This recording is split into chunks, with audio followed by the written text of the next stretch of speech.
Lucas capítulo 22, verso 54. Quiero hablarle a usted contestando la pregunta: ¿cómo avivo mi vida espiritual? Y en ese sentido, Pedro en la Biblia, continuando un poquito con la historia que tiene que ver con la muerte y resurrección de Jesucristo, Pedro es una persona que nos enseña lo que es vital en la vida. Nos enseña que si queremos vivir una vida espiritual vital, fuerte, necesitamos sí o sí permanecer cerca de Jesús. Para que usted y yo crezcamos en la fe, algunos pueden pensar necesitar ir a un lugar sagrado, quizás estar muy pegaditos a una persona que consideramos muy también allá, como que con ciertas conexiones con el cielo, pero en realidad lo que el Evangelio nos dice a nosotros es: lo que tú y yo necesitamos es estar cerquita de Jesús, procurar una amistad diaria con Jesús, procurar caminar lo más pegaditos que podamos nosotros de su voz, de su presencia, de su palabra y de su voluntad. La Escritura nos dice a nosotros que la noche en que Jesús fue traicionado, esa cercanía cambió, hablando particularmente de Pedro. Entonces dice, arrestaron a Jesús y lo llevaron a la casa del jefe de los sacerdotes, y Pedro lo seguía de lejos. Usted sabe que en el momento en que a Jesús lo quieren apresar, Pedro es el único, y hay que darle ese crédito, es el único que valientemente trata de defender a su maestro, como lo había dicho durante la cena. Y entonces nadie sabe, yo no entiendo de dónde tiene una espada corta aparentemente, y entonces se lanza sobre un sirviente del sacerdote, y bueno, con tan buena suerte que simplemente le corta la oreja. O sea, si uno se pone a explicar cómo fue la cosa de que se lance para defender al Señor y que solamente le corte la oreja, la verdad es que las intenciones eran más macabras que esas. O sea, la verdad, porque nadie se va a poner a calcular en un momento de tensión de esas, decir: préstame la orejita un momentito, que tengo que hacer algo. No, realmente el tipo se lanzó con toda la mala intención de hacerle mucho daño. Y no entiendo cómo, pero Malco se le zafa y se queda con la oreja en la mano, ¿no? Y Jesús le pone la mano, lo sana y le dice a Pedro, de manera quizás hasta severa: guarda la espada. Y le explica: tú no sabes que todo esto está en el plan de Dios, y tú no sabes tú que yo tengo ángeles que pueden defenderme en este momento. En otras palabras, Pedro, tu buena intención no puede detener lo que ya está escrito que va a suceder conmigo. Y Pedro, si yo me pusiera en los zapatos, en las sandalias de Pedro, yo diría: Pedro tiene que quedarse confundido. O sea, si este, perdonen la palabra, dirían en algunos países, si este man no quiere que yo lo defienda, pues entonces ¿qué hago yo?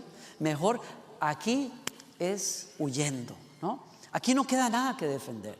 Y entonces sale huyendo. Y a partir de ese momento, esa noche, Pedro lo sigue porque él quiere a Jesús, ¿no? Él ama a Jesús, él sabe quién es Jesús, pero lo sigue de lejos. O sea, es un ejemplo para muchos de nosotros que quizás cuando las cosas no salen como yo quería, cuando Dios no contesta las oraciones como yo le pedí, cuando el cielo se queda en silencio, cuando uno ve el mundo con tanta injusticia y uno comienza a preguntarle a Dios: pero Señor, ¿dónde estás cuando estas cosas pasan? En pocas palabras, cuando uno se desilusiona a veces de Jesús, cuando uno se desilusiona de la fe, cuando uno entra en ese estado de indecisión y de no sé, yo sé que Jesús es, pero no sé. Entonces muchos optan por caminar, pero no tan cerquita. O sea, es caminar a una distancia prudencial. Es decir, lo sigo, pero no lo sigo. O sea, lo sigo, pero no tan de cerca como para arriesgar el pellejo también. Algunos de nosotros nos damos cuenta, después de tratar de seguir este camino de fe, que es riesgoso. Es riesgoso. O sea, no todo son promesas. No todo son cosas que vas a recibir. El camino de Jesús es un camino en donde tienes que poner la vida literalmente. Se quedaron muy callados, pero yo sé que están pensando en esto. Y es bueno que se queden pensando un poquito más. Porque aquí no se trata solo de recibir bendiciones. Aquí se trata de que yo le doy mi vida para que Él la guíe. Y la va a guiar a lugares y a retos que a veces son grandes, que son demandantes. Y algunas personas, cuando entran en esos retos de la fe, cuando Jesús le dice, oye, ¿quieres más de mí? Dame más de ti también. Las personas dicen, ay, sabes que ese negocio como que no me suena. Vamos a caminar de lejos. O sea, te sigo, pero no te sigo. Te observo, te voy a obedecer, pero me voy a contener un poquito. Y ahí está Pedro la noche de la traición. Cuando uno camina no tan de cerca de Jesús, el alma sí o sí se enfría. Porque si hay una cosa que Jesús hace con el alma, el ser interno de los seres humanos, es que le da paz y le da reposo y le da calor espiritual al alma.